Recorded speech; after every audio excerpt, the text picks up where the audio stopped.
Welcome back, everybody, for an update on construction progress going on around the Disneyland Resort. And we're starting today with the Matterhorn, and there's the back side of the Matterhorn. Pretty much the same as usual. Let's get back to the front, and we've got some stuff to look at today. Look at that. Last week we asked the question, what are those 4 posts? What are they for? And I think we got our answer this week. That's the thing that they filed a permit for. We kept asking, where's the awning? Where's the whatever thing that they filed a permit for? And my assumption is this is it. This is the, I guess we could say this is the new entrance to the Matterhorn. It's sort of an extension. You can see the design. It looks like it's going to be very similar to, the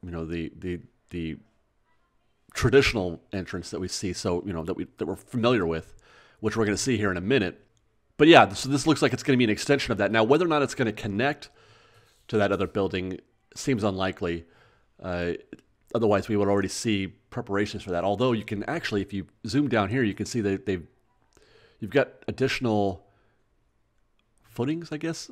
I don't know what's the word I'm looking for, but forms set down there on the ground like they're going to pour more concrete, which they probably will anyway, whether or not they extend that that structure to the Matterhorn queue proper. Now, I guess the next question would be, does this sort of sequester guests from regular, does it sequester Matterhorn guests from guests just passing through on their way to Tomorrowland or Fantasyland, depending on which direction they're going?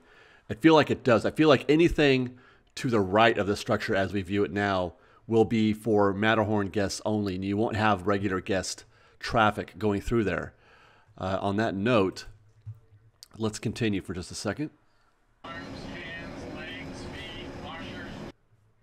And this is the area that I'm talking about. This is, this area is going to be, I believe, just for Matterhorn guests. That is the entirety of the extension. I don't know if it's going to be switchbacks or something with, minimal shade or something like that. Kind of like what they're doing, I would think, over at Small World, where they didn't build an actual shade structure, but it has got plenty of shade just with trees and whatnot. So that's probably what we're going to be seeing here, which is fantastic. I would much prefer a more organic queue of that nature. I love the Small World extension, and hopefully they are doing the same thing here.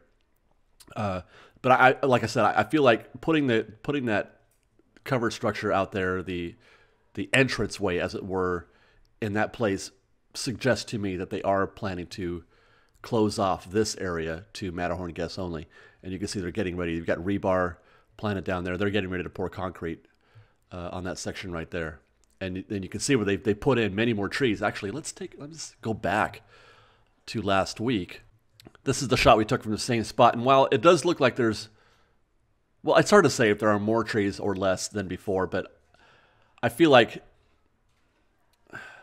they're not even done yet. That's actually what I feel like. I feel like they're not even done yet. There's going to be more trees to be put in here. But yeah, so what do we're 10 days away. As of this recording, we're 10 days away from the opening of the new Matterhorn. What do you guys think of the progress so far? Do you agree with me on this being,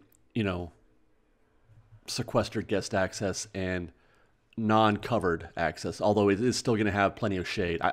Do you agree? Do you think that that's a good idea, a nice way to set this thing up? Let us know, and let's continue again. We have toboggans on the tracks and more water, as usual. Now, you may have noticed when we flew by there that that area, that the observation area for the Nemo subs was behind construction walls also, with a scrim. Let's take a look again. When we zoom by, look at that.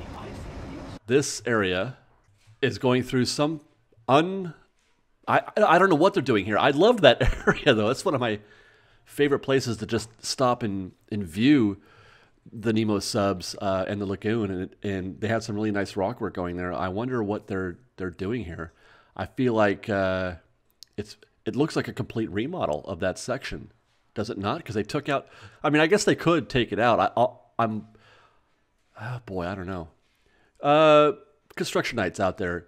When you do like that faux rock work, can it just be taken out whole and put back in? Is that possible? Let's hit the DCA, where we're going to get another update on Marvel Land. And this is from the ground, looking at that structure that they've been demolishing. Well, not demolishing as much as I had thought they were. It looks about the same, actually. When you take a look at the aerials that we're going to get here from the Pixar Pal Around, they haven't actually done anything. That outer structure, or whatever you want to call it, is still there, intact. It appears, right? It's just like the top portion of it has been demoed. So they haven't hardly done anything at all to that show building. Get a little closer peek. I don't know what they're doing. I don't know what they're doing. They did say partial demo. Let's look elsewhere to see what else we can find. Not much, actually. All those trees there in the middle of the frame and that tent, that's the driving buggies. You can kind of vaguely see the clovers on the ground there, but those trees, they're still there. All that's going to get cleared out, though, eventually. I'm just waiting for that to happen. Let's get a little closer look. You can see there the three-leaf clovers smattered throughout, and that thing, that's new. That machine right there, that's fairly new. I don't know what that is. Now, let's stop here for a second, because here again, I want to sort of illustrate. This is how it looked before, and all they've done basically is take that facade off. The faux field of grass facade that they had in front of that show building, that's gone, but the actual building itself is still intact. So it's going to be slow going, as it has been, as it will be for a while, I think. The beginning is always the longest stretch. Here's a closer look. The beginning is always the longest stretch, you know, the most, I don't know, observing worthy period of any construction project. I remember Novel Game for Star Wars Land just took forever for anything to happen. More dirt, though. All right, let's turn around. Let's take a look at the site for the new Emotional Whirlwind, aka Flix Flyers. And that, again, also not too much going on there. I don't know. It looks like they are going to take out all the concrete that was there before. I guess they have to, you know, reset it when they drop in the new attraction, which apparently there's a permit file for the demo of that one, so that's going to happen pretty soon, although we probably won't be able to see it. They cleared out a little bit of a moat area around that footprint for the attraction. But otherwise, not a lot going on.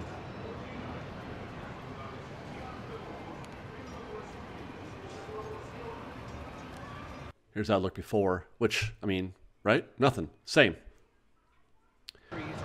One more thing, though. They have dug a couple holes. Obviously, those are for monorail pylons, and it's official. Monorail is being extended to DCA. I'm just kidding. Please take a joke. Those are probably for planters also.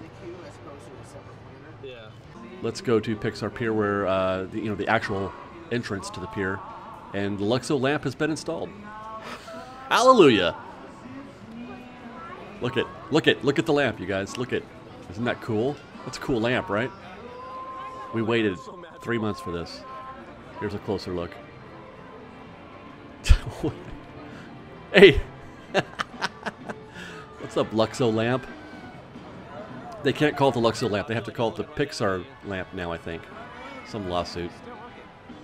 Right now it feels like he's staring at me, and then finally he's going to nod at me. Yep, I am staring at you. And then he's going to turn away. Back to business. Everybody loves the Pixar Lamp. What about these things? Do you guys love these things? These are the new warming huts outside of Grizzly River Run. And so if you get wet, you can put up to 5 people in there. Proper attire required, of course, including shirts and shoes. But for those who don't like to be wet, like myself, and those are $5. For $5, you can get a hot air shower. That's what I like to call it, a hot air shower, for you and up to 5 or 4 other people. And I don't know, that's kind of neat. At least they're themed well enough. It looks kind of neat. They're themed after the I forget. It's like the, what do you call it? The bear from the, don't burn the place down bear, whatever. Yeah, Smokey Bear, right? Isn't it? But no, it's not Smokey Bear. It's a different bear. Anyway, I don't know. It's a bear of some kind. and he's cool looking, and those huts are pretty neat. And like you said, like I said, if you're like me and you don't like to be wet, $5, that seems fair. It's not a gouge. It could be more. I don't know. At what price would you object, Fresh Baked, if you were into this sort of thing? If you were, desperate for some kind of machinery like this, what would be too much? Would $10 be too much? 8, 15? I feel like they didn't have to charge us, but I also feel like if they didn't, people would be using these things constantly. Just they would get overused to the point of wearing down very quickly, because you would just go in there for fun, right? You wouldn't even be wet. You just like, hey, I want to take a hot air shower. So they kind of have to charge you almost to prohibit you, to keep you from doing it. They don't want you to use it, which is interesting. Kind of a backwards logic, but I don't know. I think there's some common sense there. Moving on, let's go back to Disneyland, to the Tropical Hideaway, where they've installed 4 posts, which means we're getting a new entrance, just like the Matterhorn, right? I don't know. No, those posts are probably for that sort of the lighting, that I don't know what I'm going to call it, just the covering for that area. If I recall from the concept art, there was like lights and stuff. Matter of fact, let's look at said concept art. Yeah, so there you go. You can see those. There's one of the posts there, and probably 3 more, one there. And they're for like this patchwork quilt sort of covering for the whole area. So that's progress. That's something that we can see, because if we continue our look, actually, let's finish this look first. They put in some scrim on top of the roof there for what I don't know. But if we continue our look through this tiny little hole that I found, this is the only reasonable looking hole I could find this week. It's funny how the views change so often, but still not anything that we can observe inside. I tried to look at the back where that was yellow last week. The wall back there is now black. That's probably a layer that they put over into the next phase of the development of a new wall there, some kind. But really, I mean, it's just debris. There's that wall I was looking at. Yeah, that was yellow last week, and there's that guy's jacket. So we were on the monorail, and I happened to observe. I've been trying to get this right here. That's been behind walls, and I was just trying to look and see if I could find anything there. But on the way out, there's nothing. I don't know what's going on there, but the monorail station is now behind construction walls. You can still go in, but that's behind walls there. I don't know. There's nothing to see there yet, but we'll be paying attention to that. Meanwhile, elsewhere in downtown Disney, Napolini continues to do nothing. They're never going to build Napolini. You're going to have to get your pizza somewhere else. That is Wetzel's Pretzels. Also, they're never going to finish this either. And I guess I shouldn't say I miss them. I mean, I miss this place, but you can still get Wetzel's down the street in a little kiosk. Meanwhile, in the Department of Things that will never be finished, here's another one. Ballast Point / Blacktap. Still the same. Actually, I should say, it's not the same. It looks more vacant than it was. And they've also now cleared out this section on that little turret tower thing. So not much to observe there either. On our way out, we walked it out through downtown Disney, and I saw another shot of, that's the new parking structure, the Cleo structure that you can see from downtown Disney parking lot. And that gate area down there on the ground, that green gate, is where the bridge will cross over. I took this shot. They were actively working. Last week when we shot from here, there was just that green fence, and I was able to stick the camera over the fence a little bit and see what was going on. This week when I was there, they were doing actual construction. So I'm too self-conscious to just start filming right there on the ground like some kind of idiot. So I just took a quick snap of what I could see, and what they were doing is filling in. They've covered whatever they were digging through there last week, that trench that we saw them digging. Yeah, that trench.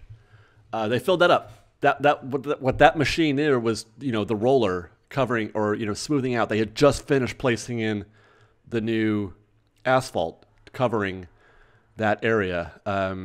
So my previous thought was it was some kind of support for where the bridge would alight, but That's not going to happen, and we're going to do a whole separate video. Stay tuned to Fresh Bake Presents, because I'm preparing a video on just how this thing is going to all put together, because I've got a lot of information and a new image that you guys might enjoy. So stay tuned for that. But suffice it to say, Cliff Notes, big ass bridge coming, and this is not the end of it. This is just the beginning. So stay tuned for that. Let's go back over to the Cleo structure to see that wide view that I like to get now from the ground after we exit the tram. And there's your wide view of the ongoing Cleo parking structure.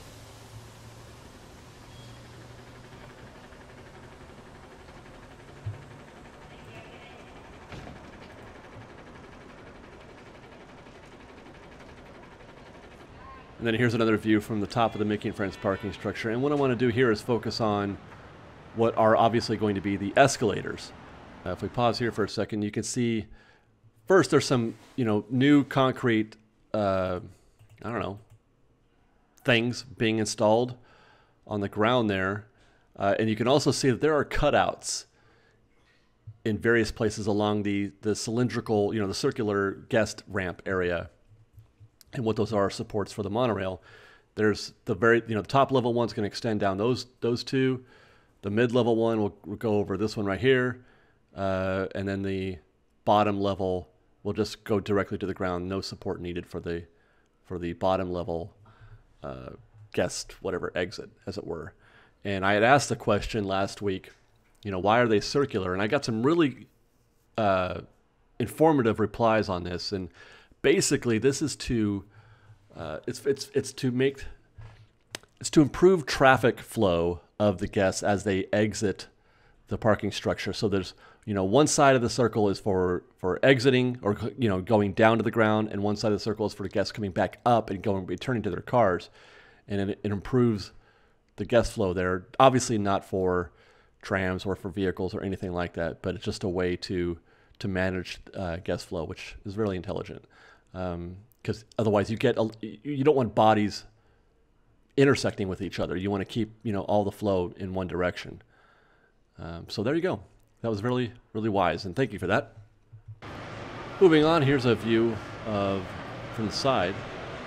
This is the same morning.